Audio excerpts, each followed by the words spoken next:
Let's bring you more now on the Queensland vaccine blunder that we've been reporting on today. Joining us live is Natasha Robinson, the health editor at the Australian newspaper.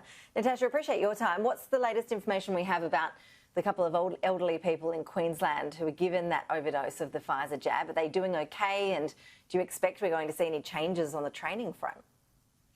Yeah, look, the people that were given the overdose of the vaccine appear to be doing fine. They're under observation. They appear to be suffering sort of no ill effects at all at the moment.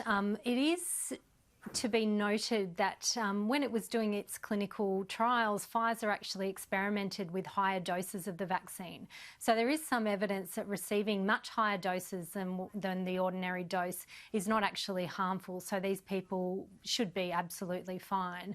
In terms of the training, we know that the training that's been offered, that's actually compulsory by anyone who's giving the vaccine is in the form of online modules. I'm not sure if there's any move to review that.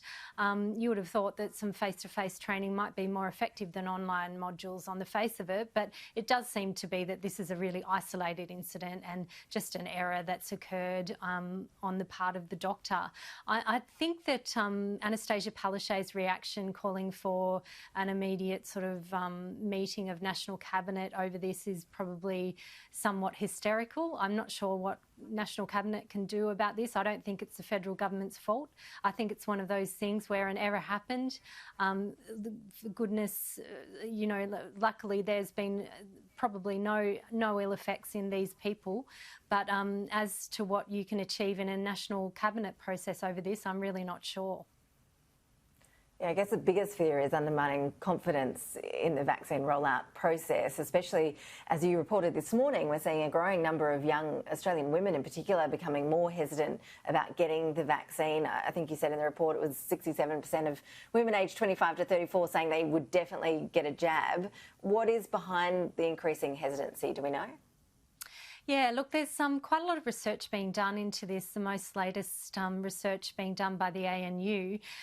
They asked people a number of questions as to whether they would be inclined to get the jab, whether they would probably get it, whether or not they definitely wouldn't get it. And those two groups combined, they came out with the statistic of about 21% said that they probably or definitely would not get the vaccine. Now, that was what was described as a substantial increase from when they asked the same questions about 6 months ago.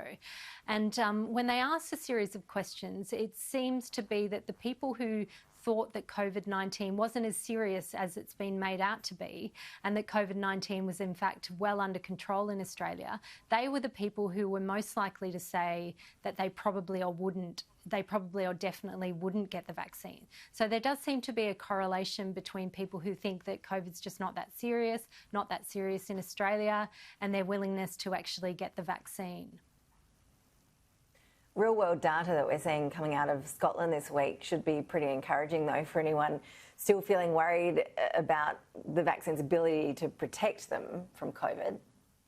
Yeah, that's really encouraging data we're seeing out of Scotland, which is showing almost sort of 95% reduction in hospitalisations.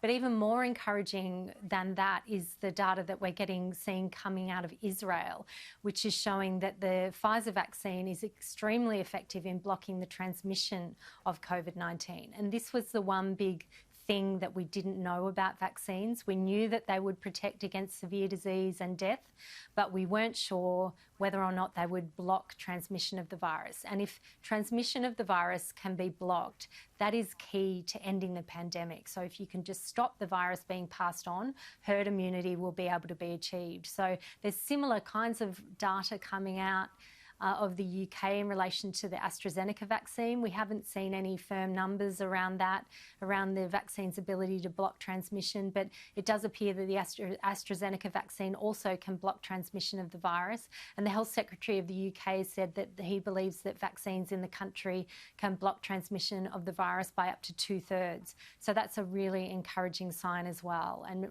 very encouraging for the hope that this year we may see the rapid decline in this pandemic.